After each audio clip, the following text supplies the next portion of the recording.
एकदा सुकलं की सुकलं. लक्ष देवा तेवढं थोडंच आहे हो.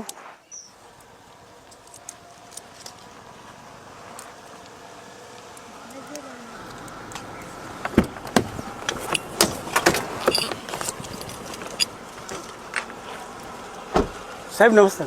नमस्कार. आज कसं काय इकडे? दाखवायचे दात वेगळे असतात आणि खायचे दात वेगळे असतात. कधी कधी यावं लागतं आम्हाला. सर समजलं नाही आपण काय बोलतात. समजेल तुम्हाला.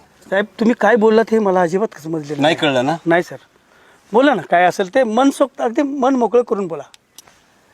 झेल्यांना बोला. झेड कंपनी ही तुमची आहे, तुमची. माझ्यापर्यंत खूप तक्रारी आल्यात आणि ते मी आम्हाला कळलं की त्याच्या मागे तुम्हीच आहात म्हणून. सर मला कुठली कंपनी, कुठली झेड कंपनी, तुम्ही यातलं मला काहीच माहीत नाही. ब्राऊन शुगरची कंपनी तुमचीच आहे ना? Brown sugar? हो, ब्राऊन शुगर. आमच्यासारखी माणसं त्या कंद्यात कशाला पडतील?